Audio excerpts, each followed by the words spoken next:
अडानी के द्वारा जो माइनिंग किया जा रहा है, खनन किया जा रहा है, नियम कानून का उल्लंघन करते हुए और 22 अप्रैल 2023 से यानी लगभग पिछले 3 सालों से प्रतिदिन धरने पर है, रैयत आंदोलन पर है। रैयत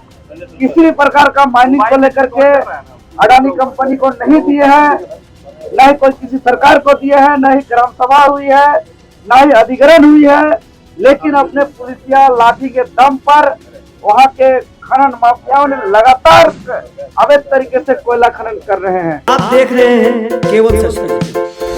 तो जेएलकेएम नेता देवेंद्र नाथ महतो के नेतृत्व में एक 7 सदस्यीय प्रतिनिधिमंडल झारखंड के राज्यपाल संतोष कुमार गंगवार से मुलाकात कर हजारीबाग जिला के बड़का गांव प्रखंड गोदलपुरा कोल ब्लॉक अंतर्गत Messrs Adani power coal block के खिलाफ एक ज्ञापन सौंपा। मौके पर पत्रकारों से बात करते हुए देवेंद्र नाथ महतो ने कहा कि 40% खनिज संपदा वाले झारखंड राज्य में बिना ग्राम सभा और बिना स्थानीय रैयतों के सहमति के अवैध खनन का काम धड़ल्ले से चल रहा है। अडानी, अंबानी, टाटा, बिरला झारखंड को अपना बपौती ना समझे। इन पूंजीपतियों के मनमानी की वजह से झारखंडी मूलवासी पलायन करने पर मजबूर है। तो चलिए देखते हैं कि देवेंद्र नाथ महतो ने और क्या कुछ कहा। आप लोग को जैसा मालूम होगा 20 सितंबर 2025 को बृहद झारखंड क्षेत्र, झारखंड, बंगाल,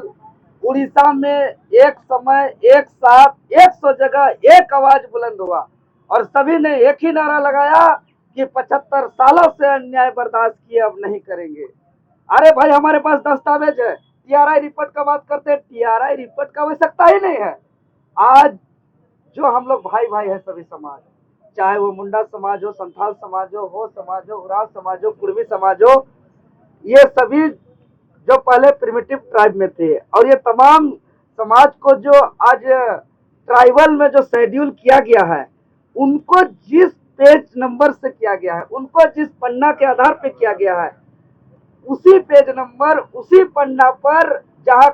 मुंडा का नाम है, जहाँ उराव का नाम है, जहाँ संथाल का नाम है, जहाँ हो का नाम है, वहीं पर कुर्मी का भी नाम है। तो इसको अलग से कोई रिपोर्ट की आवश्यकता नहीं है। मौखिक स्तर पर महामहिम राज्यपाल से हम भी बात किया है कि हम लोग ने ऐतिहासिक रेल टेका किया है और ये सामाजिक न्याय की लड़ाई है। ये लड़ाई किसी के विरोध नहीं है, ये लड़ाई आरक्षण का नहीं है, ये लड़ाई संरक्षण का है और इसमें पूरा समाज एकजुट है। आज बताइए, हम लोग पर एफआईआर दर्ज किया गया तो हम महामहिम राज्यपाल को हम बहुत जल्द जो है कि प्रतिनिधिमंडल आकर के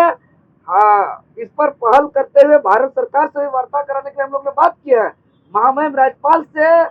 ये अवैध माइनिंग के साथ साथ जो हमारा सामाजिक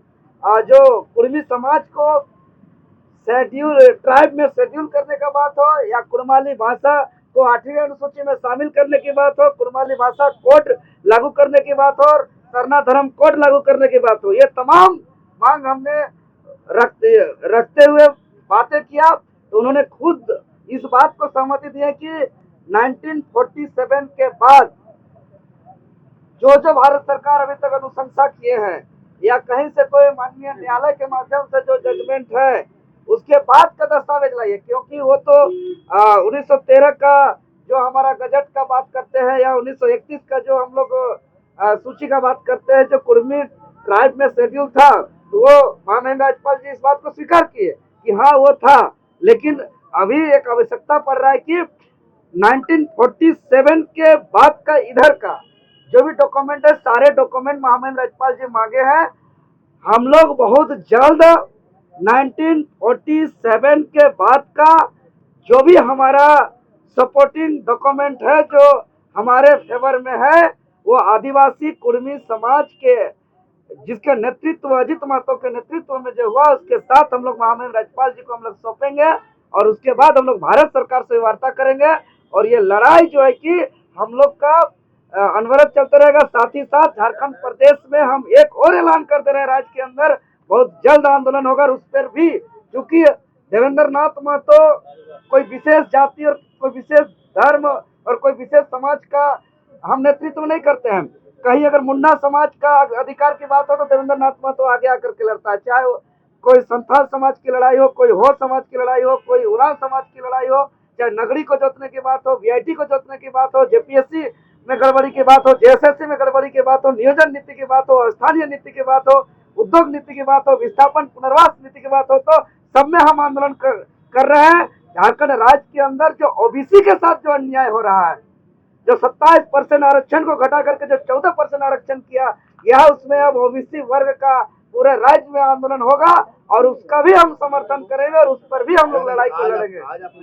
जी, आज हजारीबाग जिला बड़कागांव प्रखंड अंतर्गत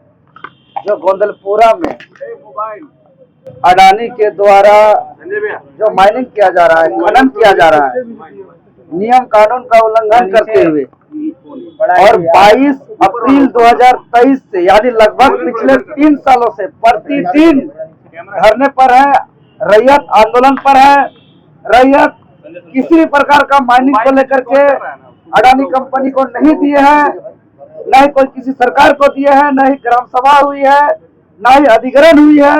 लेकिन अपने पुलिसिया लाठी के दम पर वहां के खनन माफियाओं ने लगातार अवैध तरीके से कोयला खनन कर रहे हैं। और इसको लेकर के लगातार वहां जितने भी ग्राम प्रधान हो, ग्राम के स्थानीय मुखिया हो, जनप्रतिनिधि हो, सभी कोई मिलकर के इस लड़ाई को लड़ रहे हैं, लेकिन इन लोग का सुनने वाला कोई नहीं। आज इस आंदोलन पर वहां के स्थानीय ग्रामीण पर 20-22 करके एक व्यक्ति पर मुकदमा हुआ है, उस पर कई धाराएं हैं। अभी तक 6-7 लोगों को जेल तक जाना पड़ा है और लगातार 3 सालों पर निरंतर आंदोलन पर है, लेकिन किसी ने नहीं सुना है। और ये सिर्फ चंद्रपुरा, गोंदलपुरा, बड़का गांव का ही मामला नहीं है, ये मामला पूरा धनबाद, बोकारो, हजारीबाग, रामगढ़, इधर हम लोहरदगा बॉक्साइड एरिया जो पाखर गए हुए थे, फिर आपका सिंहभूम, हर जगह ये जो अवैध खनन चल रहा है, तो अवैध खनन से यहाँ के रैयतों को न मुआवजा मिल रहा है, न ही अधिग्रहण हो रहा है। कहने का मात्र तो विस्थापन, झारखंड राज्य विस्थापन एवं पुनर्वास आयोग का गठन हुआ है, लेकिन उसको अभी धरातल पर नहीं लाया गया है, उस पर अभी पूरा फार्मिंग नहीं किया गया है, और राज्य सरकार यहाँ के झारखंडियों को सिर्फ और सिर्फ भटकाने का काम कर रही है। ये मामला महामहिम राज्यपाल जी को हम अवगत कराए हैं। महामहिम राज्यपाल जी पूरे झारखंड प्रदेश के विस्थापन के दर्द को समझा और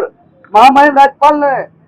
सकारात्मक पहल करते हुए उन्होंने कहा है कि ये मामला को हम राज्य सरकार को भी लिखेंगे और इस मामला को हम केंद्र सरकार को भी लिखेंगे, क्योंकि खनन का मामला केंद्र सरकार और राज्य सरकार दोनों के अंतर्गत का मामला है। इसलिए हम पहल करते हुए इसका